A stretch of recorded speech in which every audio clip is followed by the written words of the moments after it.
Welcome to the DoubleACS Daily News. Monday was Memorial Day, and many in Attleboro remembered the sacrifices of those who've died while serving in the armed forces during the city's annual Memorial Day Parade and the following Memorial Day ceremony at the Veterans Memorial Triangle in Capron Park. Their keynote speaker, Frank Cook, spoke about a recent effort to restore worn monuments within the city.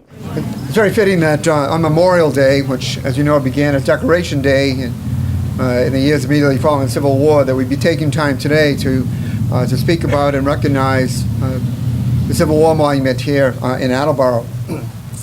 On the hill up to the right here of the triangle, for the first time since its initial Memorial Day observance, Attleboro's Soldiers and Sailors Monument today appears much as it did on this holiday 110 years ago. Through the years, time, weather, and vandals took its toll on the monument, one that was raised by the citizens of Attleboro in recognition and in honor of the more than 600 Attleboro men who went off to preserve the Union in the Civil War. Now the granite has been cleaned, the statues have been restored to their original rich brown patina, the cannonballs have been replaced with 4 brand new granite cannonballs. A new sword for the sailor is currently being made and will be installed in the near future. And thanks to the courtesy of our park superintendent, Derek Corsi, and his fine crew, there's landscaping and flowering bushes around that monument that bring their own honor to the site. The deteriorating condition of the monument was a concern for the city's historical commission and the veterans directors down through the years, from at least the late 90s.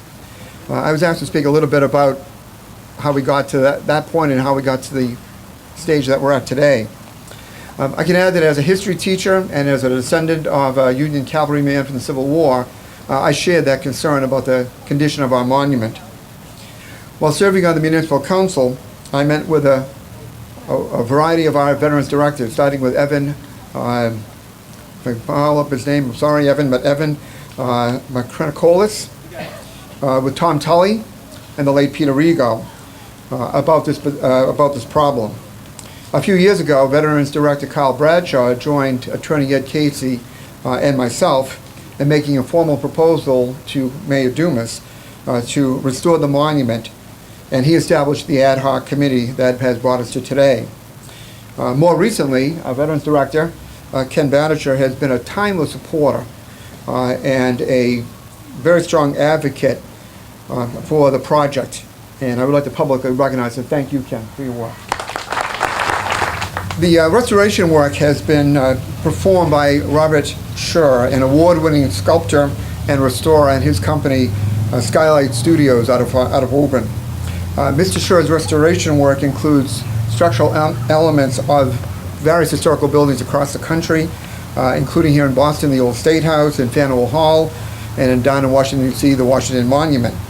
Among his many, many sculptures, the Red Auerbach bronze relief near the TD Garden, the Rhode Island Irish Famine Memorial, and the Massachusetts Fallen Firefighters Memorial. Interestingly, he also restored the Minuteman statue, which some of you may be familiar with, at Concord Bridge, honoring those patriots of 1775. And it's interesting that that statue was cast at the very same foundry that the 3 statues on our monument were cast. Incidentally, the sword that formerly was part of the statue of the sailor, and which was taken several years ago, is currently being restored, or is being made rather. And the type of sword that was worn by naval enlisted men, or cutlass, during the Civil War was actually made at the same foundry where our statues were later made.